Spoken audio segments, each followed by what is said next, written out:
Kita ke Dainkan. Assalamualaikum Dainkan, Ustadz Dainkan. Waalaikumsalam warahmatullahi wabarakatuh. Masya Allah. Iya Ustadz. Ya. Lanjut Ustadz. Langsung ditangkap Ustadz. Pikiranmu adalah takdirmu. Itu Ya. Jadi kalau saya berpikir sebab akibat ya, tidak hanya sampai di pikiran, tetapi saya bertanya, siapa yang memberi pikiran? Nah, saya bertanyanya itu siapa yang memberi pikiran? Kenapa? Hidup ini bukan pesanan. Tapi tiba-tiba kita dilahirkan. Nah, mata tidak pesan, juga diberi mata dengan penglihatannya. Kenapa bilang seperti itu? Tidak sedikit orang yang punya mata ketika dicabut penglihatannya oleh Allah Ta'ala, maka beliau tidak bisa melihat. Begitu. Dan tidak sedikit pula orang yang punya telinga ketika diambil pendengarannya oleh Allah, maka tidak bisa mendengar pula. Maka saya punya filsafat di sini kepada yang tidak terbatas. Sebabnya itu adalah siapa yang membuat. Nah itu. Yang memberi pikiran itu siapa? Nah ini untuk membersihkan pemikiran-pemikiran dari keegoan atau keakuannya. Supaya apa? Supaya tidak ada kelas terdepan di dalam kelas makhluk ini.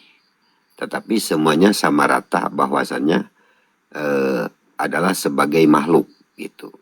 Jadi untuk menghilangkan keakuan di sini, paidah yang saya ketahui dari mengetahui sebab yang tidak terbatas dan tidak terbatas ruang dan waktu, maka hilanglah keakuan pada diri. Nah, setelah hilang keakuan pada diri, maka akan diberikan pertolongan oleh Allah itu untuk mengeluarkan dari mulutnya yang baik dan akan mengeluarkan dari pertingkah lakunya yang selalu menguntungkan, paling tidak merugikan. Nah, itulah yang disebut saling berkasih sayang. Nah, kan itu tujuannya Allah mengutus Rasul, innama buistu liutamima makarimal akhlak. Yang disebut memperbaiki akhlak di sini bukan hanya dohirnya saja, tetapi ketika dohirnya dijadikan tempat dohir sifat Allah yang bagus atau sifat jamal, maka batinnya juga tersambung bahwasanya ini semata-mata pertolongan dari Allah kepada saya untuk menjadi seorang manusia yang sedang melakukan kebaikan. Nah, jadi kesadarannya itu ada, konektivitasnya itu ada. Dohirnya berjalan pada perintah yang Allah ridhoi, batinnya juga mengakui bahwa ini adalah semata-mata pertolongan dari Allah. Silakan yang lain.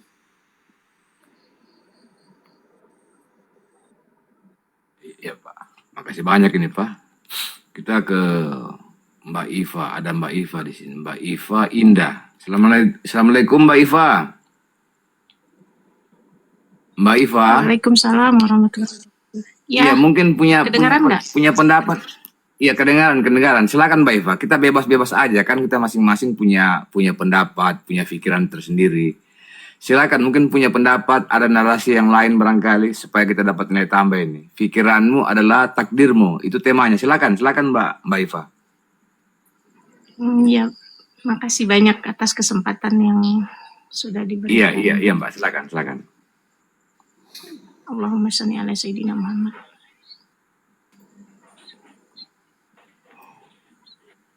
Jadi pikiranmu adalah takdirmu. Ketika seorang hamba itu sudah ditakdirkan oleh Allah Subhanahu wa Ta'ala tentang takdir hidupnya yang menurut dia tidak sesuai dengan keinginannya, tapi di dalam hati dan pikirannya tetap dia merasakan keinginan dan pikirannya itu tidak berubah dari apa yang dia inginkan. Maka dari itu, meskipun dia tidak bisa mendapatkan apa yang dia harapkan dan dia impikan, Allah itu maha adil. Dia akan tetap dipertemukan dengan orang-orang yang dia cintai dan dia kasihi. meskipun rezeki itu datangnya belakangan. Mungkin saya keterbatasan dalam menyampaikan satu keilmuan karena saya baru belajar, mohon dimaklumi. Segitu aja sih. Assalamualaikum warahmatullahi Ya, wabarakatuh. alhamdulillah.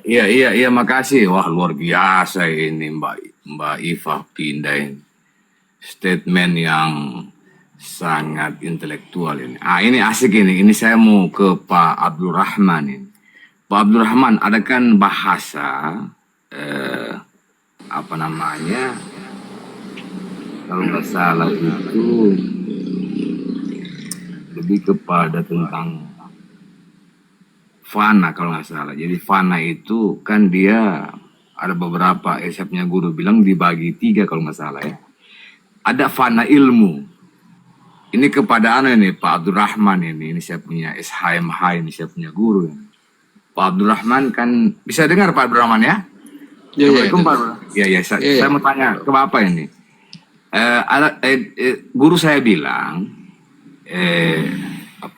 Gani, fana itu terbagi 3. Ada fana ilmu, ada fana ain, ada fana hak.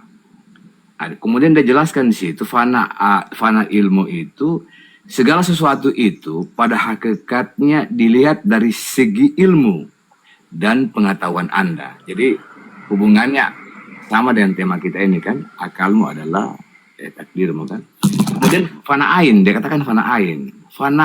Fananya segala sesuatu sepanjang pandangan mata hati Anda. Itu menurut dia fana ain, itu guru saya yang bilang.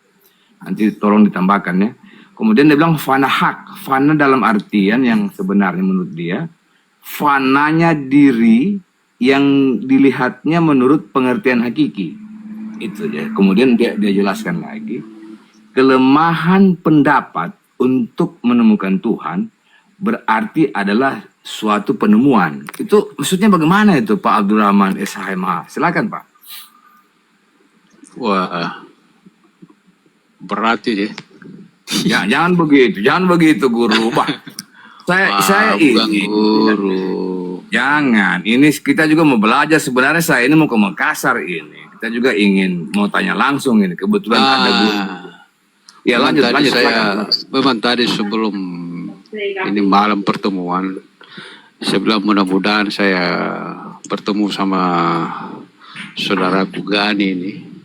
Amin ya. Abah Mamat ini. Ada hal yang ingin saya sampaikan ini, khusus ini. Iya. Asik ini. Alhamdulillah. Asik ini. Ini ndak. Luas kajiannya itu, saudara Gani. Luas sekali kajiannya ya. Luas itu.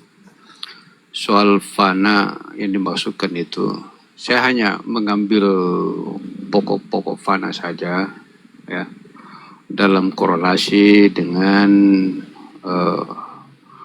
kemarifatan kita kepada Allah ya.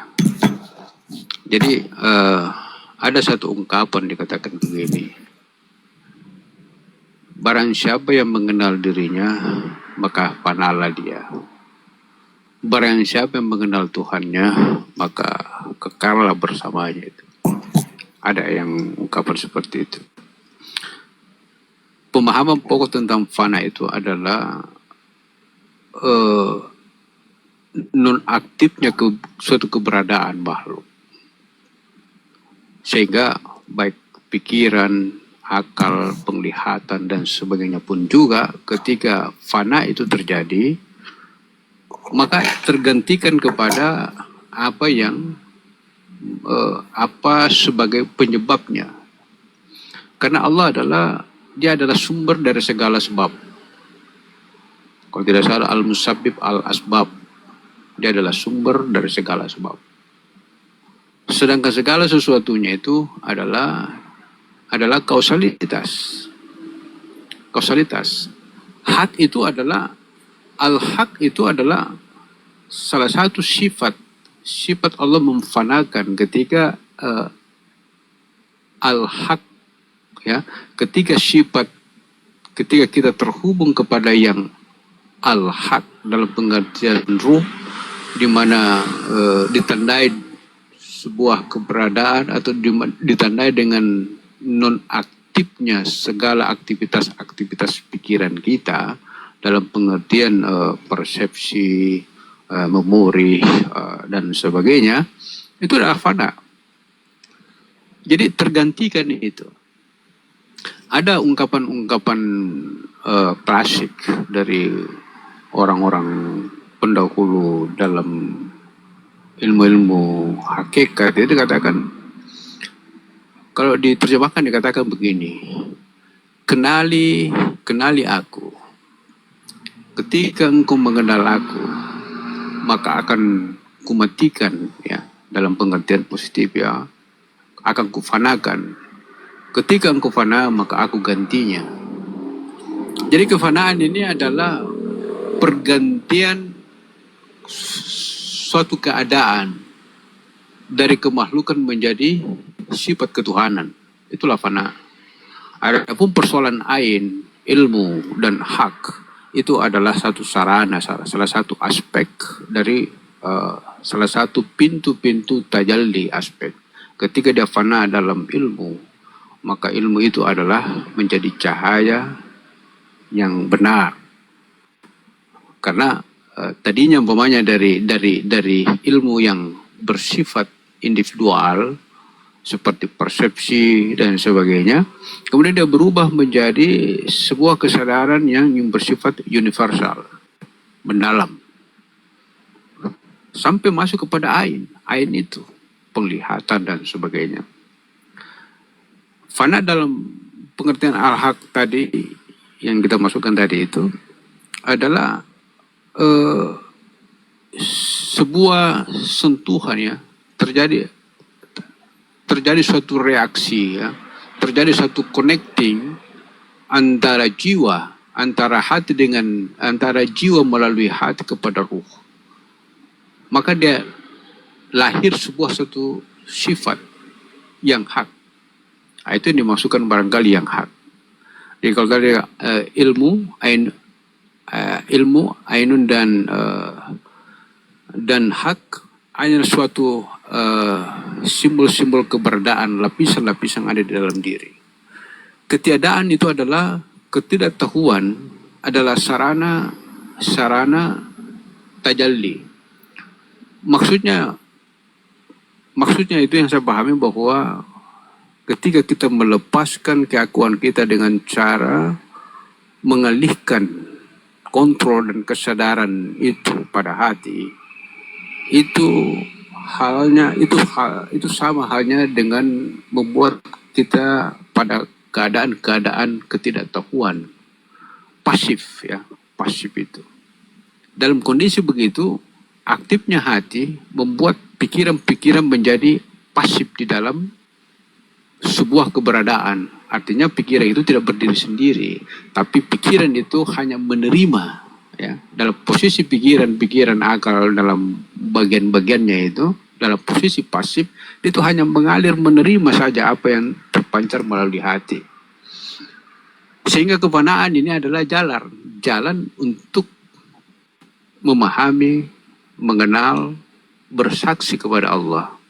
Walaupun tadi dikatakan Dr. Rahman tadi bahwa dia lebih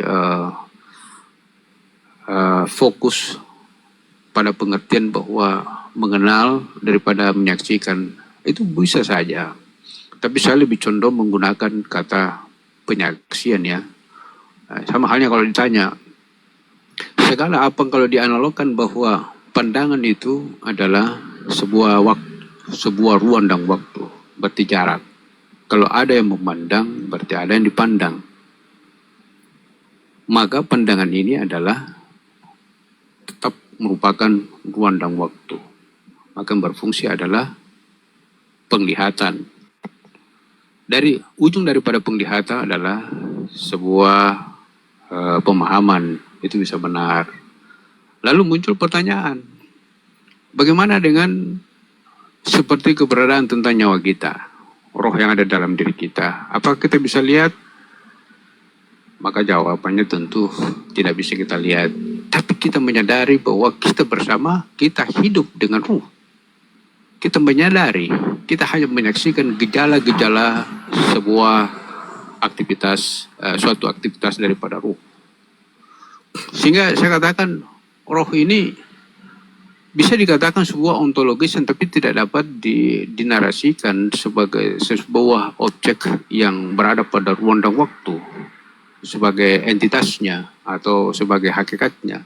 Karena hakikat daripada roh sesungguhnya adalah tidak dibatasi oleh ruang dan waktu. Kalau tidak dibatasi oleh ruang dan waktu berarti tidak dapat diidentifikasi dengan penglihatan. Kalaupun umpamanya dia dapat diidentifikasi dengan penglihatan, itu adalah maujud daripada roh saja. Umpamanya ketika roh bertajalli kepada diri saya sendiri, kemudian dia lahir dalam maujud malakut, maka saya akan menyaksikan roh itu dalam maujud seperti saya sendiri. Tapi entitasnya bukan saya, bukan wujud yang dapat dilihat seperti gambar, ada kepala, ada tangan, ada kaki, tidak seperti itu. Maka menyaksikan ini adalah melepaskan segala jarak, ruang dan waktu, melepaskan sebuah pikiran, penglihatan, dan tapi penglihatan ini hanyalah sebuah sarana untuk menunjukkan suatu keberadaan dari sebuah entitas. Kalau dilambangkan juga tadi tentang antara energi, strom, energi, lampu dan cahayanya. Maka lampu dan cahayanya itu adalah sebuah entitas yang dapat dilihat. Tapi sekalipun umpamanya cahaya lampu itu tidak ada, maka strom itu tetap ada. Keberadaannya tetap ada. Nah, jadi strom itu adalah suatu hal yang dapat disaksikan. Jadi saya memahami bahwa memang biasanya juga seperti di dalam profesi-profesi saya, istilah menyaksikan itu kadang identik melihat, mendengar, tapi mengalami. Mengalami bisa berarti pengalaman yang tidak, mengalami itu tidak selalu bersifat sesuatu yang real, tapi dia mengalami juga adalah sesuatu hal yang potensial ya. Makanya saya hidup. Potensial. Begitu saya berbuat, ada pembuktian. Jadi penyaksian ini tidak selalu pembuktiannya itu secara begitu disohirkan. Termasuk itu penyaksian itu pun juga adalah mengarah kepada nilai-nilai atau skala potensial. Nah, sama halnya pada diri. Saya mengatakan, saya menyaksikan bahwa hidupnya Allah, sifat hidupnya Allah pada diri saya. Sekiranya sifat hidupnya Allah pada diri saya tidak ada, maka saya pun juga menjadi tiada. Tapi kendati pun saya tiada, maka Allah tetap ada. Itu adalah suatu penyaksian dalam batasan-batasan suatu pemahaman ataupun yang disebut namanya pengilmuan. Tetapi pengilmuan ini adalah identik dengan cahaya itu, cahaya batin, bukan cahaya apa yang kita pikirkan. Semua ini rananya rananya adalah membuat kita fana. Begitu kita punya usul, asal, kita memahami tentang asal diri kita, maka akan cenderung tertuju kepada usul kita fana. Jadi kefanaan itu adalah kualitas di mana manusia yang pantas berucap la haula wala quwata illa billah. Tidak ada daya dan upaya kita sesungguhnya. Dan ini bukan sebuah kesadaran dari apa yang kita pikirkan, tapi kesadaran dari apa yang kita alami dan kita kenal. Sehingga kalau menuju kepada konsep tema kita bahwa tadi kita hubungkan tadi bahwa pikiranmu adalah takdirmu. Pikiran, maka di situ jelas bahwa pikiran itu adalah pilihan di samping daripada kehendak Allah. Jadi pikiran itu adalah salah satu bentuk. Jadi saya teringat itu, saudara Gani. Jadi saya teringat katakan begini. Itu apa? Hadis barangkali dikatakan. Jika engkau ada karena kehendakmu, maka akan kujadikan. Tapi sekiranya engkau ada karena kehendakku, itu lebih baik. itu lebih baik. Jadi kita ini harus memilih. Jadi tentang takdir ada dua. Ada takdir dengan kehendak, ada takdir yang pasti, ada takdir yang sesuai dengan kehendak. Kalau takdir yang pasti itu berarti kematian, itu pasti itu. Sudah pasti itu. Tapi kehendak takdir-takdir yang bersifat bersyarat itu mengikuti pikiran. Jadi kalau dikatakan pikiranmu adalah takdirmu, saya kira sudah jelas. Tapi kalau dikatakan pikiranmu adalah takdir, itu tidak tepat. Jadi saya mencoba melihat ada sedikit kata yang menyusun pada kata mu, pikiranmu dan takdirmu. Saya kira itu sudah jelas. Tapi kalau mau dikembangkan lebih jauh daripada itu, bahwa tentang takdir itu ada takdir yang dikehendaki, ada takdir yang tidak dikehendaki. Ada takdir yang bersyarat, ada takdir yang pasti. Yang jelas bahwa takdir adalah suatu kejadian yang terjadi, baik yang datangnya dari manusia sebagai sesuatu yang merupakan suatu choice, ataukah yang datangnya dari Allah sebagai sesuatu yang pasti. Saya kira begitu. Maaf. Dan mohon izin Pak Gani, karena waktu sudah jam 2, saya mau maaf ini. Saya tidak bisa lanjut meskipun saya ingin sekali melanjutkan ini diskusi-diskusi yang kadang susah kita dapatkan ya dalam suasana hangat. Aduh, cuman karena waktu ada merinding, besok kita pagi. merinding. Merinding kita dengar dia punya statement malam ini. Tapi yang jelas, besarin. Tapi yang jelas, saudaraku Gani dan Siap. Mahmud, saya tunggu di Makassar. Atau insya Allah, mudah-mudahan ada kesempatan saya di Palu, saya telepon Abu Gani. Ada pesan khusus untuk kita. Asik ini. Ada aman-aman. Ada aman-aman. Luar biasa ini. Iya, terima kasih Insyaallah. banyak ini. Iya. Terima kasih banyak ini Pak Abdul Rahman. Sama-sama. Iya. Iya. Saya turun dulu. Oke. Siap. Makasih banyak Pak ilmunya Pak. Terima kasih. Assalamualaikum warahmatullahi wabarakatuh. Iya.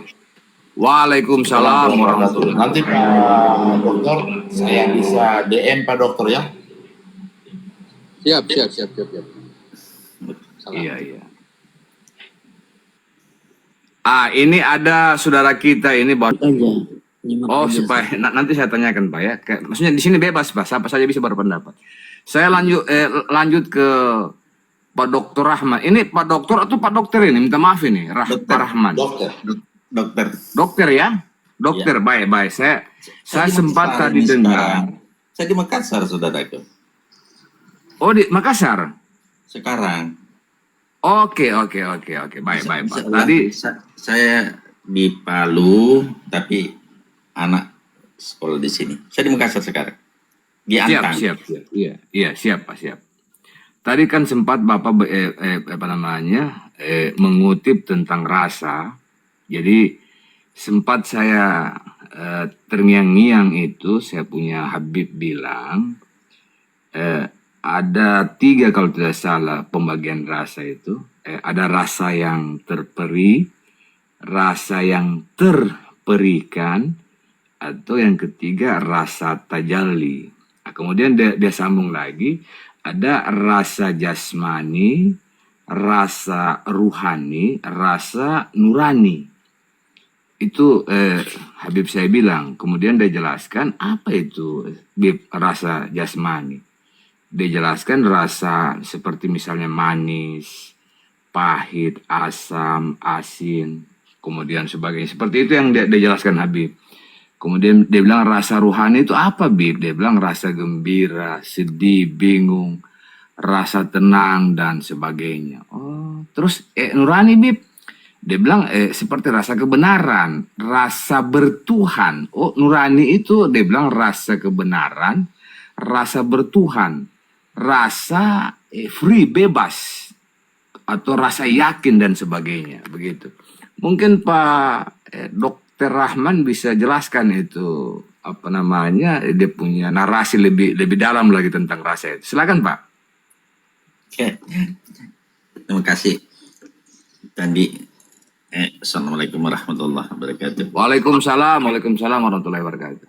Ya, tadi saya sudah jelaskan rasa rohani itu, rasa jasmani itu, ya seperti respon dari otak.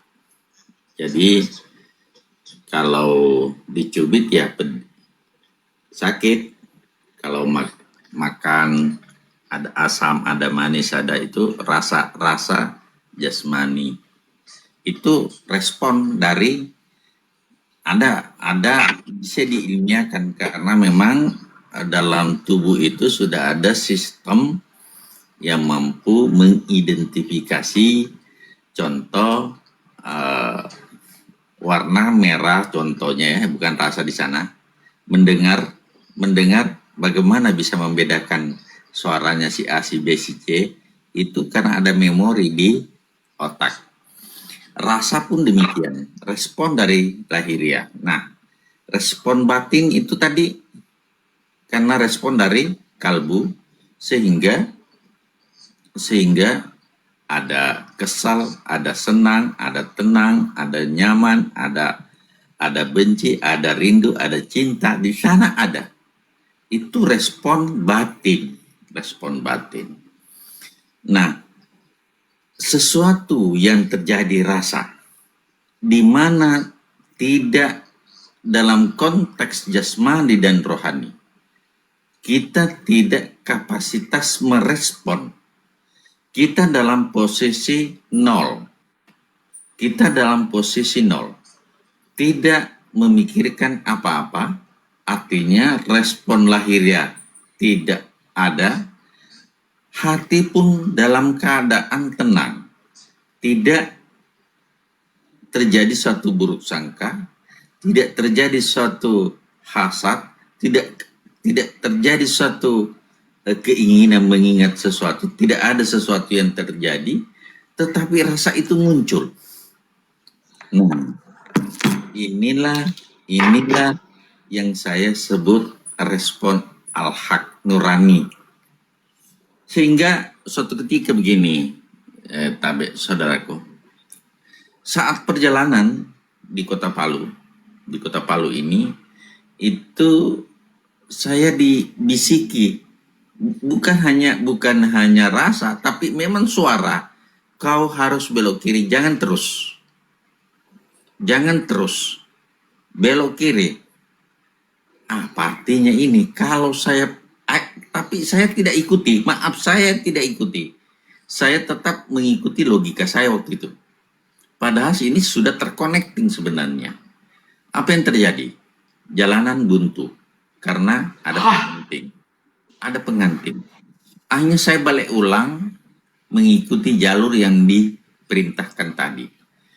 Artinya rasa bukan hanya rasa, tapi pemberitahuan seperti ini kadang orang tidak mau berdamai dengan dirinya.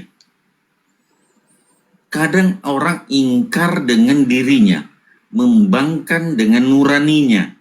Padahal sudah diberikan sesuatu kebenaran mutlak, tetapi manusia itu karena tidak mengenali dirinya, tidak mengenali nuraninya, maka tidak ikut perintah. Siapa tidak ikut perintah akan merasakan akibatnya.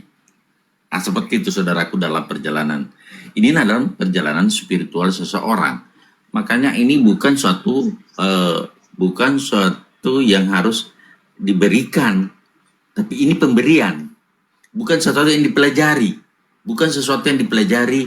Sehingga kita mampu untuk seperti situasi seperti itu.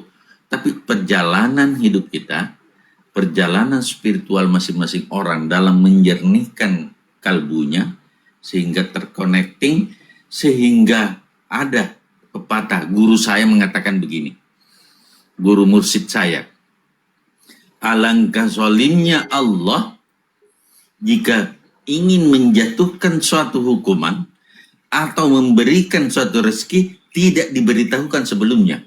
Masya Allah, ini guru saya, tapi saya tidak berani katakan itu. Artinya, sebenarnya apapun yang terjadi sudah ada pemberitahuan. Ada suatu pemberitahuan kepada kitanya yang tidak tahu. Jadi Allah tidak pernah zalim kepada hambanya, tetapi yang ada adalah kita menzalimi diri sendiri. Nah, itulah yang terjadi. Kadang kita, maaf saudaraku, kadang merasa saya tidak pantas, saya tidak mampu, saya tidak ini, saya tidak ini. Itu kan suatu membatasi diri sehingga apa? Ya, Allah sesuai dengan persangkaanmu. Tetapi kalau misalnya kita merujuk kepada baginda Nabi Allah Muhammad SAW, menunjuk dadanya, at-taqwa hahuna, menunjuk dadanya, takwa itu ada di sini. Artinya kebenaran itu ada di sini. Nah, kalau kita pandang seperti itu, maka sebenarnya semuanya, seandainya kita bisa eling terus-menerus, semua ada informasi, semua ada presisi, semua sudah diterangkan. Tetapi kita tidak mampu untuk memaknai dan menerjemahkan rasa itu pada diri kita masing-masing.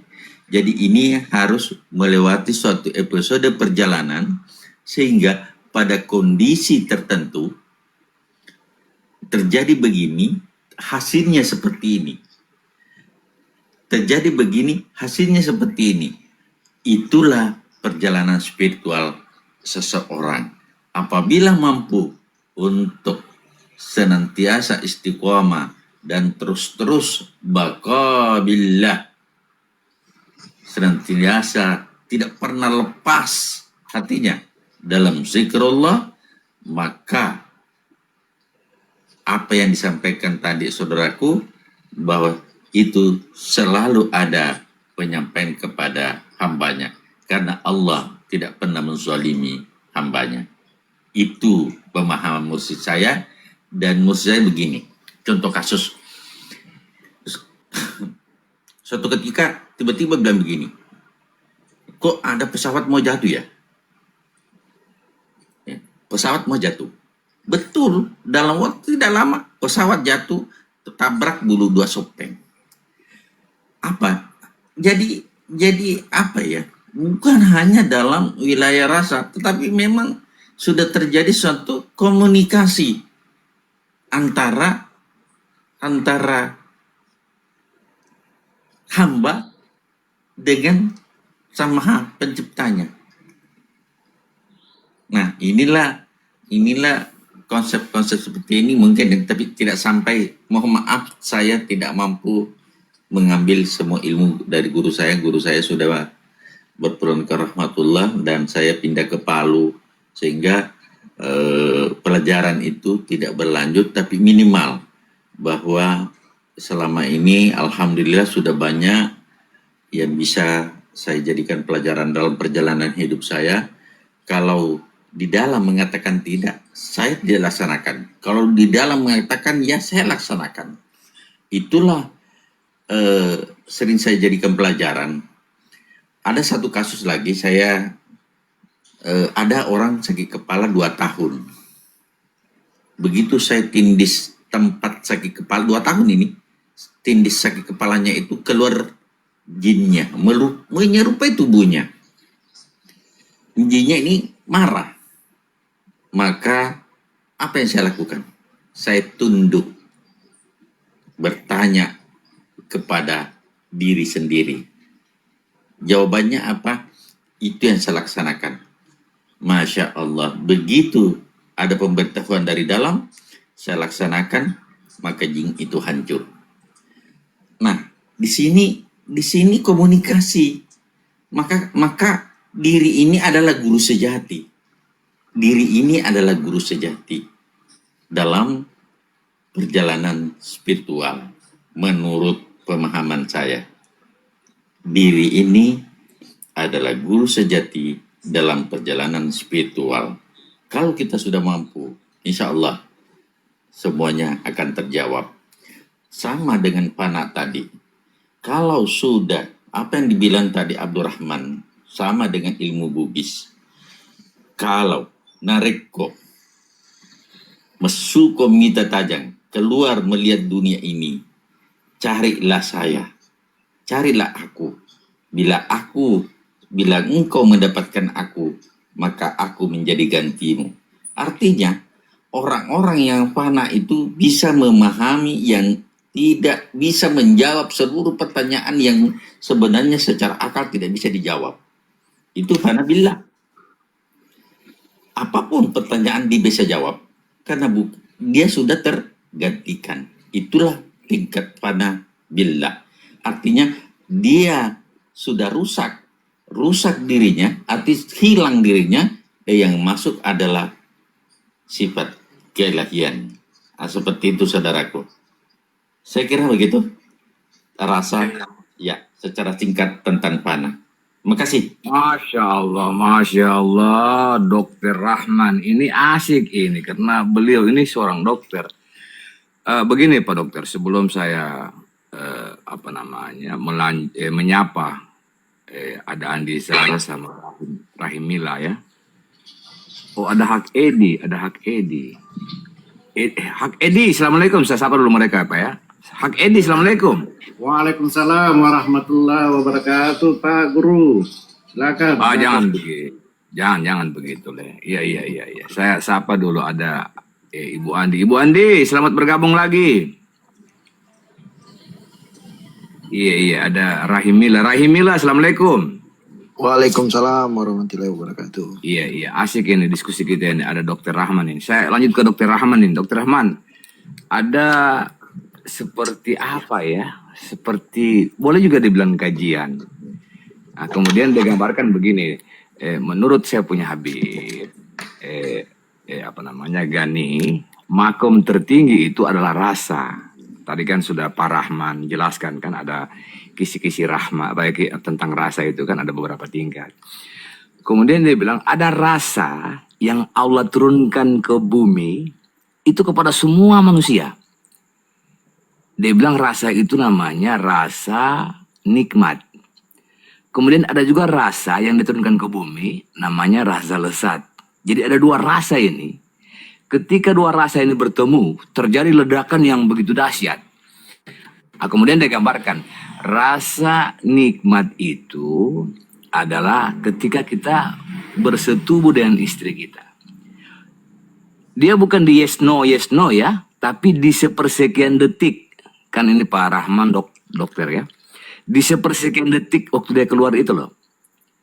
Itu betul-betul rasa itu semua kita punya beban pikiran hilang.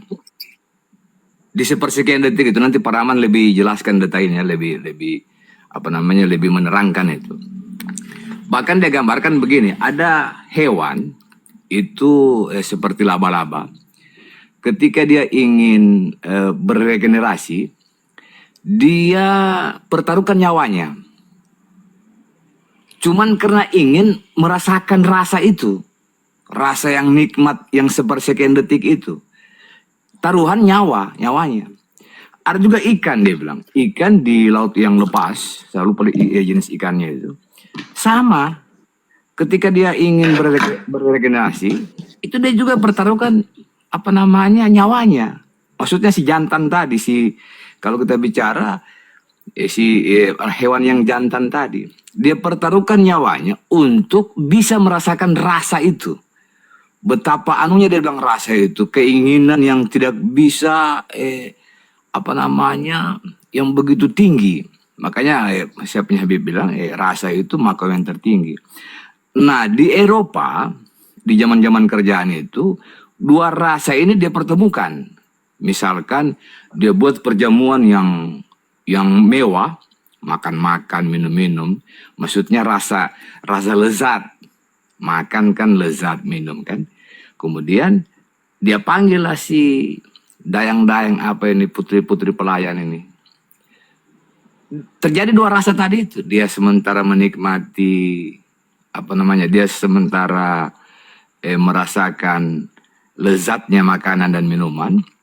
Kemudian juga dia menikmati rasa yang sepersekian detik tadi itu. Bisa dipahami ya maksud saya Pak Dr. Rahman ya. Coba bisa dijelaskan itu Pak, bagaimana maksudnya? Iya, makasih saudaraku. Ini sudah masuk wilayah rahasia. Ini masuk wilayah sir. Ini yang dimaksud dengan tumak nina. Ini masuk tumak nina, berhenti sejenak. Berhenti sejenak. Di dalam diri ini kita punya semua. Kita punya semua. Apabila sudah sampai ke titik di mana bagaimana ini rahasia ini. Ini sir saudaraku. Dalam tumak nina itu ada satu waktu. Kalau kita gambarkan napas ini saya tidak perlu masuk ke sana dulu karena ini saya dapat dalam mimpi, jadi bagaimana ini ya?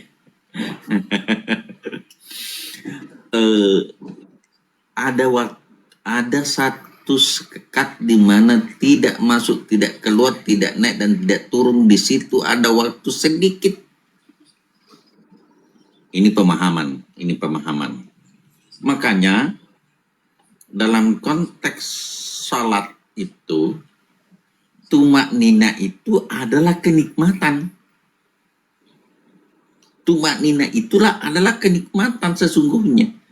Jadi pada saat berhenti sejenak antara ruku, kembali posisi berdiri dan berhenti sejenak, itulah namanya tumak nina, dan disitulah pertemuan kedua nikmat itu saudaraku.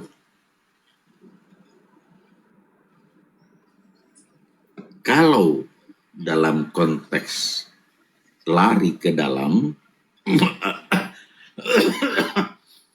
astagfirullahaladzim, ampun ya Allah, bagaimana ini menjelaskan? Ini lari ke dalam. Ini konteks pemahaman Bung Gani, mungkin Habib barangkali tidak menyampaikan secara langsung atau bagaimana. Yang pasti ini adalah sir. Iya betul Pak, betul. Lanjut Pak, asik ini. Bagus tadi itu Bapak larikan ke tumanina itu mulai nyampe. Nanti saya tambahkan sedikit lagi nanti Pak. Saya tambahkan sedikit Pak sebelum Bapak lanjut ya, boleh? Oke, silakan. Jadi saya tambahkan sedikit Pak. Jadi kan ada dua rasa tadi. Ini maaf Pak, saya semangat sekali nih hari ini karena ada Dokter Rahman kan. Dokter ini pas-pas kebetulan memang jurusannya kan. Jadi saya tambahkan sedikit. Dia bilang Gani ada dua rasa. Rasa nikmat dan rasa lezat. Ketika digabungkan, boom, terjadi ledakan atom yang semua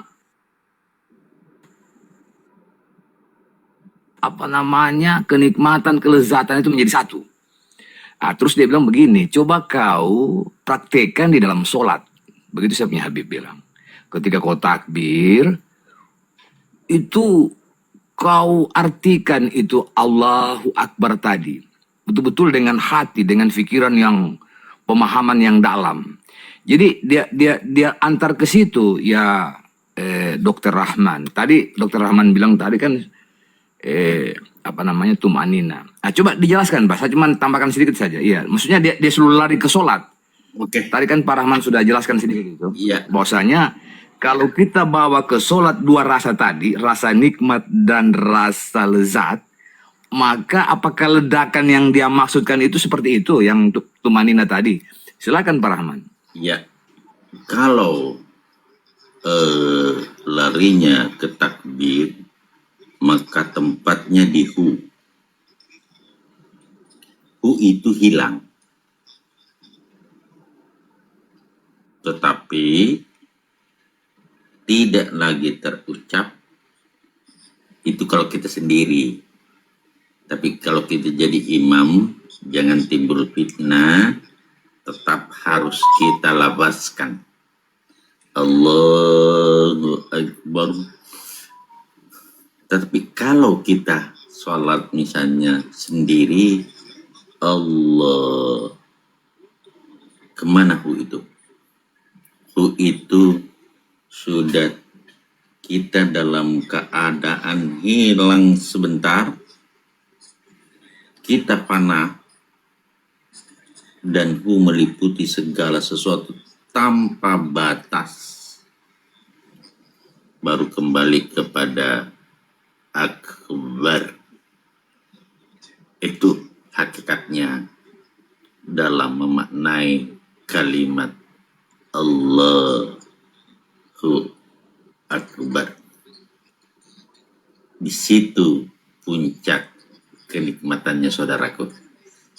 Tapi ini melalui suatu proses perjalanan, dibiasakan, nanti akan ketemu. Seperti itu, saudaraku. Insyaallah Pak Abdul Rahman. Iya Pak. Iya, sudah saya tangkap dia punya Pak. Luar biasa itu. Makanya orang-orang barat itu rasa dia gabungkan jadi satu dalam bentuk biologis kan. Tapi kan kalau menurut Habib saya, sebenarnya rasa yang dua itu, lezat dan nikmat, itu dipraktekkan di dalam sholat. Tapi Pak Rahman sudah uraikan dari luar biasa ini. Saya sapa dulu, ada ini, ada saudara kita ini yang baru bergabung, Rahimila. Assalamualaikum Rahimila. Waalaikumsalam. Iya, ini kita bahas tentang tadi kan Rahimila sudah monitorkan. Silakan mungkin ada tanggapan apa? Silakan, bebas aja Pak di sini. Kita masing-masing punya pendapat. Silakan Rahimila. Pak Dokter, itu maksudnya nikmat mana yang kau dustakan itu yang mana itu, Pak Dokter? Rasa nikmat mana yang kau dustakan? Maksudnya yang mana itu, Pak Dokter? Izin bertanya. Iya. Jadi kita kan sudah punya rasa masing-masing, saudaraku. Siap. Dalam kesadaran ya. Dalam kesadaran. Ini konsep kesadaran. Ada kesadaran insani, ada kesadaran ilahi. Nah, kalau kita masih dalam kesadaran insani, ya kita larinya kepada lahir dan batin. Ya. Tapi pada konsep kesadaran ilahi, bukan kita yang berkehendak, tapi dikehendaki. Nah, kalau dikehendaki, maka sifatnya sama dengan perjalanan mi'rajnya Rasulullah, itu kan diperjalankan. Jadi, kalau kita mencari,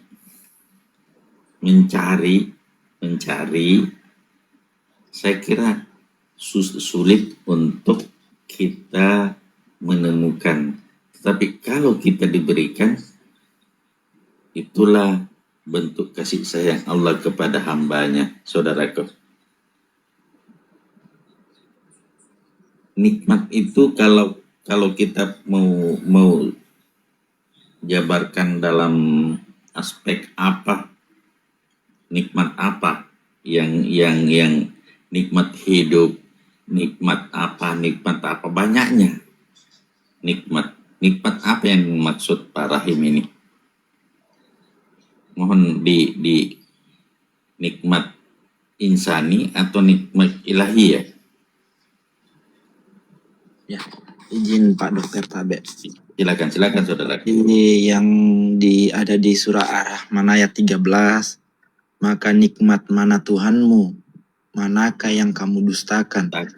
Begitu banyak nikmat yang diberikan Allah kepada kita yang tidak bisa kita hitung jumlahnya. Kalau secara syar'i, ya segalanya nikmat. Segalanya nikmat. Apabila diberikan sesuatu kita bersyukur, apabila diberikan ujian kita bersabar, semuanya menjadi nikmat. Ini dalam konteks syar'i, saudaraku. Yep. Jadi coba kalau saya ini sejak lari saya seorang dokter, mata itu kalau kita hitung mulai dari luar sampai ke dalam itu ada 7 lapis. Mulai dari kornea, kemudian cairan, kemudian lensa, kemudian cairan lagi, kemudian retina, kemudian ada sel saraf, kemudian otak. 7 komponen. Anda bisa melihat, Anda bisa membedakan yang mana baik, yang mana buruk, yang mana cantik, yang mana tidak, yang mana merah, yang mana putih, yang mana. Nikmat Allah yang mana lagi yang kau dustakan? Itu baru penglihatan. Pendengaran. Anda mampu membedakan suara A, si B, si C, si D. Anda bisa membedakan suara istri Anda dengan suara wanita lain. Anda bisa membedakan ini dan itu. Siapa yang mampu membedakan itu? Otak. Bukan telinga. Lari ke yang lain, Nikmat Allah yang mana lagi yang kita dustakan? Apalagi kalau kita rasa. Larinya ke rasa tadi. Ada rasa senang, ada rasa kasih sayang, ada rasa cinta, dan yang ada tadi digambarkan ada rasa lezat. Maka nikmat Allah yang mana lagi yang kau dustakan? Secara lahiriah dan secara batiniah maupun secara ilahiyah. Tiga-tiganya itu Allah berikan kepada kita. Yang mana lagi kita dustakan, saudaraku? Seperti itu. Sudah dapat poinnya, Pak Dokter. Berarti orang yang tidak menikmati, maksudnya orang yang mendustai kenikmatan itu orangnya bersyukur, Pak Dokter. Ya, bisa nikmat lahiriah, nikmat batiniah, nikmat ilahiyah. Puncak kenikmatan adalah nikmat ilahiyah, saudaraku. Itu sifatnya personal. Siapa yang sekarang begini Pak Dokter, ini saya mau tanya Pak Dokter. kan, saudaraku? Masalah takbir tadi ya. Karena terkait dengan kalimat-kalimat tumanina ataupun jedah ataupun kenikmatan ataupun ketenangannya, itu ada 4 metode dalam penggunaan takbir ini. Pertama, dia keluar setelah terlafazkan Allah. Setelah yang kedua, masuk dia lewat hidung sampai dia berputar di bagian kepala. Lalu ketiga, kalimat ak, dia tertahan dalam tenggorokan. Lalu kalimat bar yang terakhir keempat, ini dia keluar ke dalam, tidak keluar, tidak ke dalam. Apa maksud daripada empat metode ini, Pak Dokter? Monggo silakan Pak Dokter. Apa tujuan ataupun maksud daripada keluar masuk sampai dia tidak keluar masuk ini? Silakan. Iya. Itu sebenarnya, saudaraku, adalah jalan kembali kepada Dia, jalan menuju kepada Dia, jalan kembali. Makanya kadang kita ihdinas siratal mustaqim. Jalan yang lurus itu adalah itu. Allah itu. Allah dan bukan sama-sama. tapi satu jalan masuk, hu itu keluar nanti.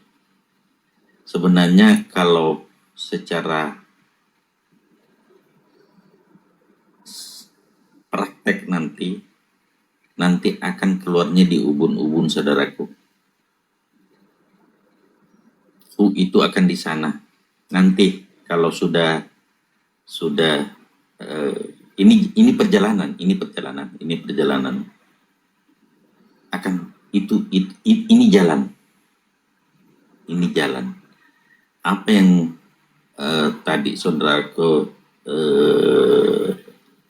lakukan itu menurut persepsi, karena tidak ada satu yang salah. Silakan. Yang penting mampu kita memaknai apa yang kita kerjakan. Kalau hu bagi saya adalah tidak lagi bertempat, tapi meliputi segala sesuatu, tidak lagi bersuara, jadi tidak lagi bertempat dan tidak lagi bersuara. Artinya hilang. Itu maksud saya tadi, hu itu. Memang pada saat Allah naik sedikit, Allah naik, hu itu, ini sebenarnya perjalanan dari asal kembali. Jadi ini sudah perjalanan sebenarnya, Sir. Ini perjalanan sakaratul maut, saudaraku. Sebenarnya seperti itu. Langsung saja. Ini perjalanan sakaratul maut. Makanya pada saat tangannya sudah di atas dada, itu tanda mati.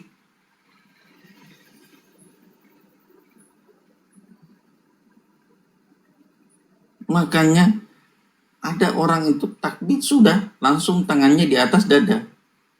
Ini kan simbol mati pada saat tangan di atas dada. Makanya perjalanan Allahu Akbar itu adalah perjalanan. Nah, begitu pemahaman saya. Baik. Terus, jika disandingkan dengan nama nafas, nufus, anfas, itu apakah ada kaitannya? Atau memang tujuannya untuk mencapai tingkat kesempurnaan yang disebut tanafas atau anfus? Dalam Quran itu kan banyak yang diterangkan dengan kata-kata anfus ini, daripada isi 4 nama, nafas, nufus, anfas, tanafas, yang kelimanya ini disebut anfus. Makanya anfus ini dia selalu disandingkan dengan 2 perkara. Jika tidak disandingkan dengan kalimat Rabb, itu pasti disandingkan kepada Rasul. Seperti laqad ja'akum rasulun min anfusikum, Rasul sandingan laqad ja'akum rasulun min anfus. Nah, yang kedua Rabbana dalamna anfus. Lalu diterangkan lagi wa fi anfusihim, semuanya ada pada dirimu, mengapa tidak kau perhatikan, mengapa tidak kau melihatnya? Apakah ada kaitan di antara 4 metode yang disebut takbir tadi dengan kalimat anfus ini, Pak Dokter? Silahkan Pak Dokter.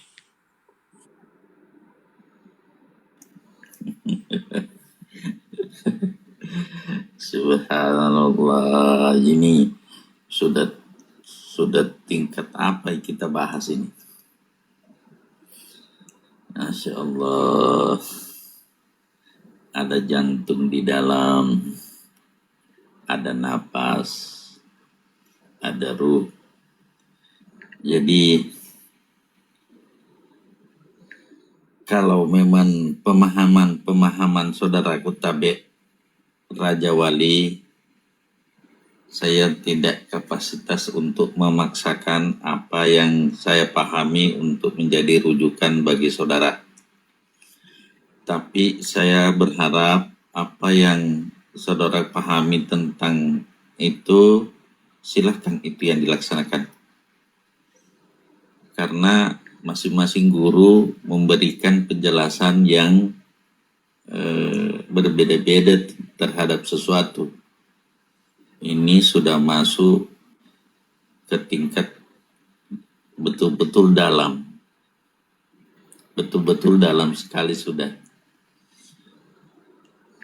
Di dalam napas ada nyawa kan? Ya. Lanjut Pak Dokter. Kemudian ada lagi lebih halus di sana.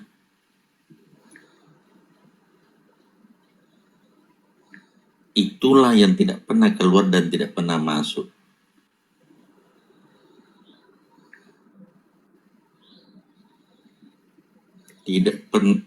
Tidak keluar masuk, tapi hanya naik dan turun.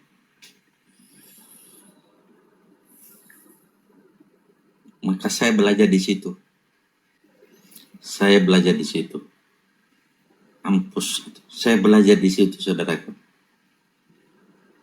Ini rahasia saya.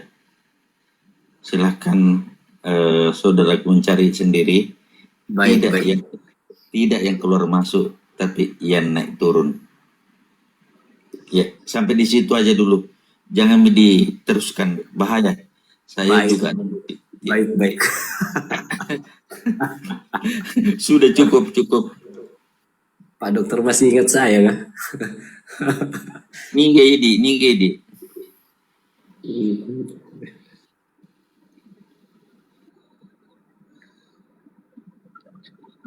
Siapa? Kalau satu akunnya bergelar Raden Jagat Buana, yang Raden. Anggasa. Ampun ya.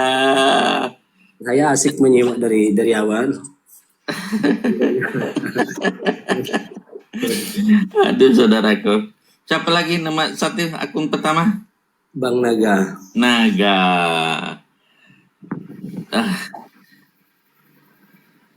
Sudah.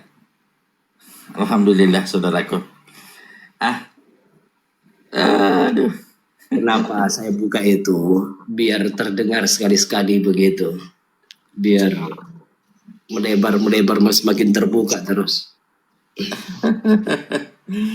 Aduh, terima kasih saudaraku. Silakan Bang Gani bertanya sama saya punya saudara ini, Bang Naga. Ini lebih punya guru juga yang itulah, gurunya beda, guru saya beda.